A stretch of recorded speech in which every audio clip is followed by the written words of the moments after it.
Ladies and gentlemen, please join me in welcoming Mrs. Lim Hui Hua, Minister in the Prime Minister's Office and Second Minister for Finance and Transport.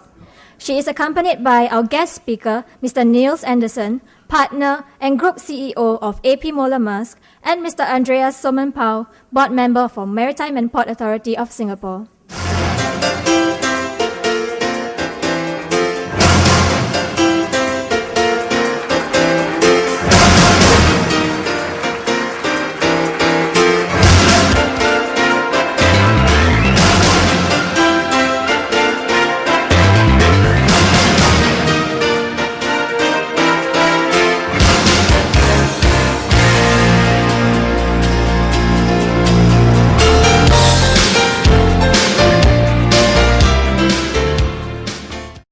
Mrs. Lim Hui Hua, Minister in the Prime Minister's Office, Second Minister for Finance and Transport, Mr. Niels Anderson, Partner and Group CEO of AP Moller Maersk, Mr. Choi Shing Kwok, Permanent Secretary, Ministry of Transport, Mr. Lucian Wong, Chairman, Maritime and Port Authority of Singapore, distinguished guests, ladies and gentlemen.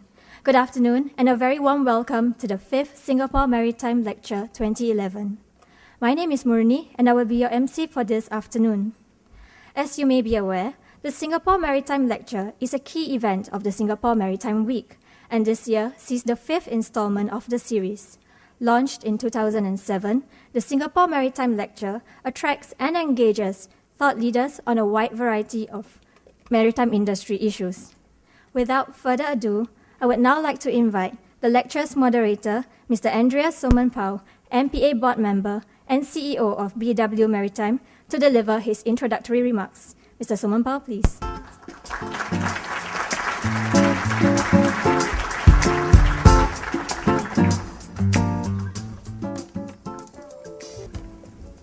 Minister Lim Hui Hua, distinguished guests, good afternoon and welcome to all of you. It gives me great pleasure to be introducing the speaker for today's Singapore Maritime Lecture, the 5th in a series of very distinguished speakers that started with our minister mentor, Lee Kuan Yew, Mr. Lee Kuan Yew. The caliber of speakers and audience at this lecture series is a good mirror for the successful growth of Singapore as a major international maritime center and as a maritime thought capital.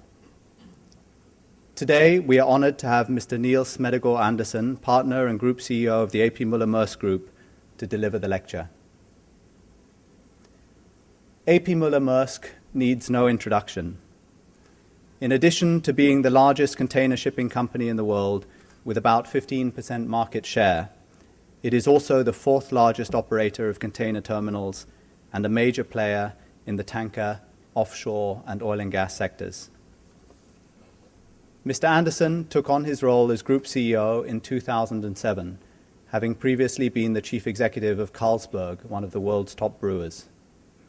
He has led the company to a number of successes, not least its best results ever last year, and he has received a number of distinguished accolades, including the Order of Dannebrog by Her Majesty the Queen of Denmark. We find ourselves today at an interesting juncture for the world maritime industry. On the one hand, we see tremendous economic growth in some parts of the world, which is driving shipping demand. On the other hand, oversupply of ships is putting rates under severe pressure in many sectors, and asset prices have fallen significantly from the peak. As you all know, oil prices and bunker costs are rising, parts of the Middle East and North Africa are in turmoil, piracy is growing, and environmental pressures are increasing. At least for the dry and liquid bulk sectors, I'm reminded of the wise guy who said, "It's not the fall that hurts you, it's the sudden stop at the end." It is the perfect time, in short, to be listening to the thoughts of an industry leader who represents such a broad range of maritime interests. As I'm sure he won't be able to cover all possible topics in his speech, I hope that you will think of plenty of questions to ask him at the end of his remarks so that we can get some good insights into the prospects for our industry. Please join me now in welcoming Mr. Niels Smedegaard Andersen.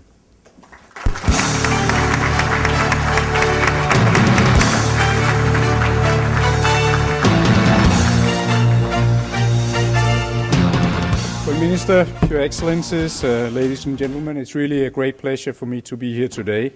It's a great honor to be asked to speak at this distinctive event, and it's also a great honor actually to be able to stand here as a hopefully valued, surely valued, and hopefully a good corporate citizen of Singapore, because Singapore is one of the really good places to do business. And I think having a maritime conference here in Singapore, it is very, very well placed. Singapore is, as you all know, a vibrant hub for business. And even if we are a Danish company and being present all over the world, Singapore is actually the only place outside Denmark where we have basically all our business units together. And it is really a natural second headquarter for us, in particular when I think of the importance that Asia is getting in the future. We have our biggest fleet outside Denmark registered here. We're passing 80 vessels this year, and we expect to pass 100 in a couple of years. And that gives us more than 5 million tons of gross tonnage, more than 10% of Singapore's ship register. We also do our global crewing here. This is natural since we have large number of Asian on our vessels. But the reason why we put it here is, of course, again, that it is a very good place to work and live. And we think it's also a very good place to commute out of. What is perhaps less natural, but it speaks to the very high level of technological expertise, is that we also order quite a number of ships and drilling rigs here, and we have just a couple of weeks ago placed an order for 2 very large drilling rigs with Keppel, who've delivered many good rigs for us. So there are many good reasons for being in Singapore. Singapore has, as a city and as a country, always placed great emphasis on being a good place to do business, and they've created excellent conditions for all of us to prosper with our businesses, with a minimum of bureaucracy, and always an ability and a willingness to listen. I think nowhere else in the world do we have this situation where we actually get asked by the government what we would like, how would we like to, what conditions would we appreciate to build our businesses further. And Singapore has a very strong talent pool, and is doing a lot actively to build capabilities by getting active in research with the Singapore Maritime Institute, also here creating a focus point for increased dialogue with our industry. So the conditions are really unique and a league of their own. But we know, of course, all, and I think everybody in shipping has experienced that in the last years, that the world changes at unprecedented speed. And no matter how good your track record is, you can be outpaced in a few years if you get complacent, don't manage well, or stop listening. This is true for ports, cities, and, of course, shipping companies. We are a global mobile industry. We can move around quite easily, and there is a lot of competition going on in other parts of other countries surrounding Singapore. So I think it is only because everybody here are convinced that Singapore will continue to listen, continue to improve, and continue to help us drive our business, that we are all so focused on participating, being part of it, and really being convinced that Singapore will also in the future present the best opportunities for growing shipping businesses in this region.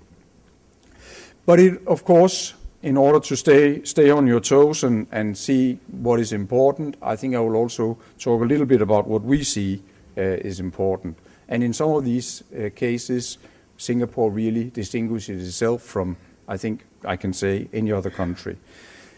It's very important to have timely and regulation, including tax regulations that is fair, that is laid out for the long term, and is very transparent. I think it's quite easy for a new hub that wants to compete to come with a very attractive tax rate or a very attractive subsidy system that will lure people to go there in the short run. But we have since we're investing a 30 or 40 years horizon, we have of course to be convinced that this is for the long term, and this is what Singapore has offered and will offer in the future. Another thing is that it should maintain very simple and efficient processes that makes it easy for business to deal. Shipping is not sort of a standard industry where everybody is doing the same. We all have to find our niches, and almost no order is the same. So we have to be flexible, we have to adapt and change the fleets we're operating and change a lot of things, and also here flexibility and listening is very important. One risk that I believe Singapore is facing is the risk of rising cost levels. Again, we're facing competition from the rest of the world, and it is very necessary that the cost levels here are kept in line with what we can pay, so that no businesses are driven out just for that reason. That doesn't mean that Singapore has to be competitive in all parts of all elements of shipping activities, but at least the core parts of the business has to be competitive.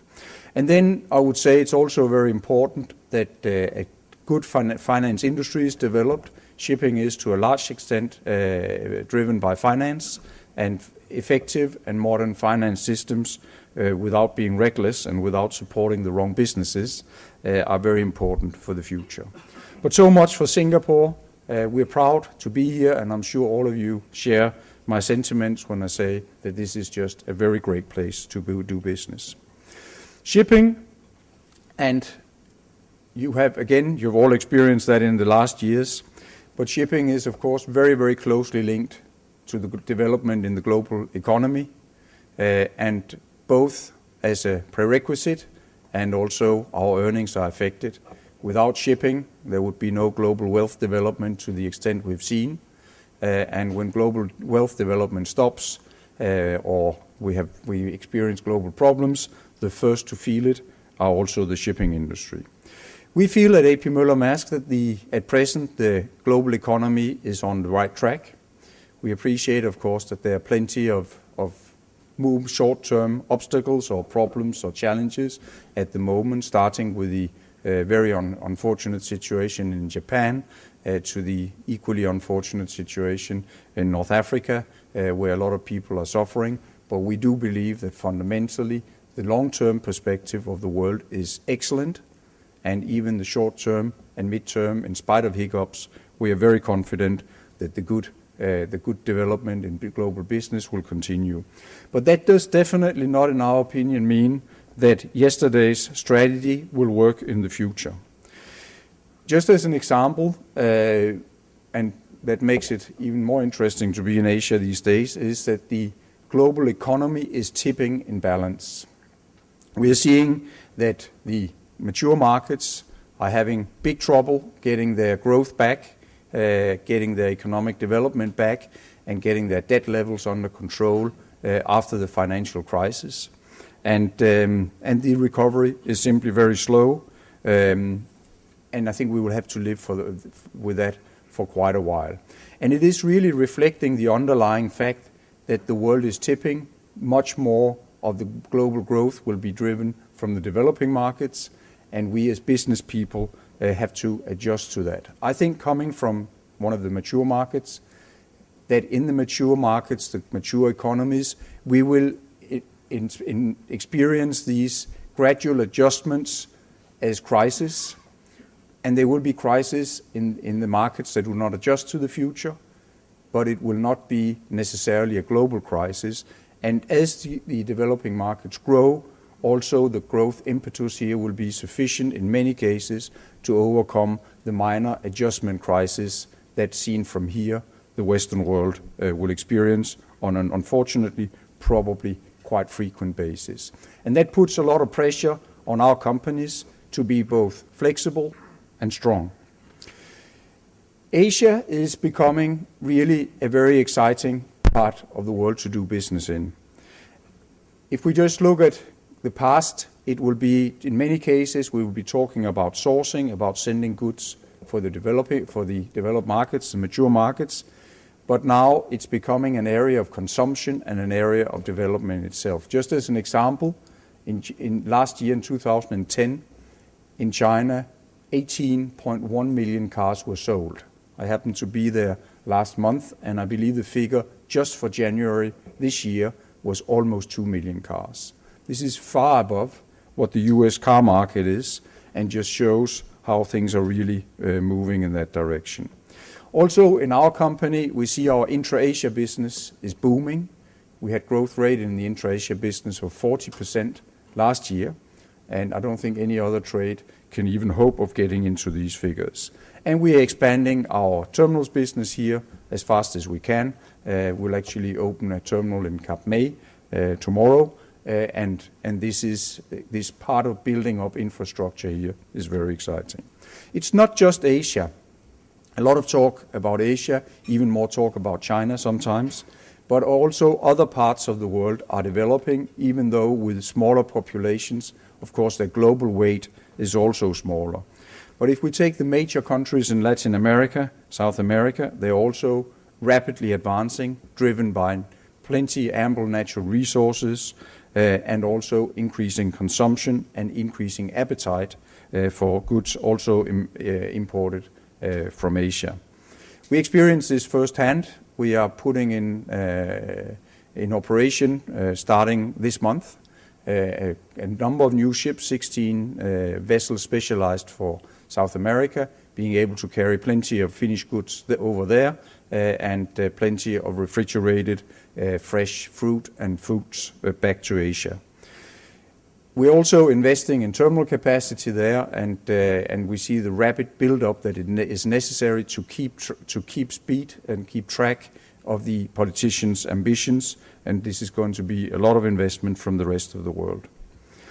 We also see, although it's not globally the case in Africa, but we see a number of African countries also developing very well. Of course, often on the back of increased commodity prices, good export potential for commodity prices, but also for gradually improving competitive environment locally, and hopefully also much better governance that we in some cases have seen in the past.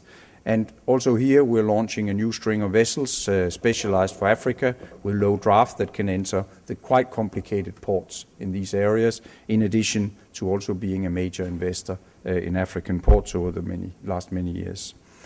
But how do all these changes really play into how we as shipping companies should act? One thing is, of course, that you have to keep your market focus. And I think it is very, very important that we realize that the new frontiers of shipping, the new frontiers of maritime activity, will be the new areas where things are moving faster than they are in the mature economies.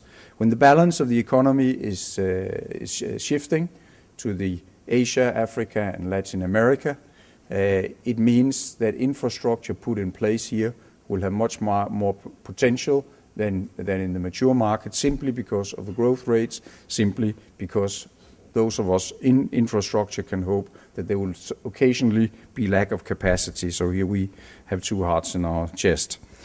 The other thing that we need to take a lot of care of is that we stay passionately focused on our customers. We have, of course, great pride in our ships, and I think with good reason. Great vessels, great traditions, a lot of innovation, but the really important thing is that we have to stay agile and all the time being alert to the needs of the customers, understanding that what we're doing has to be good for them, making sure that we don't work past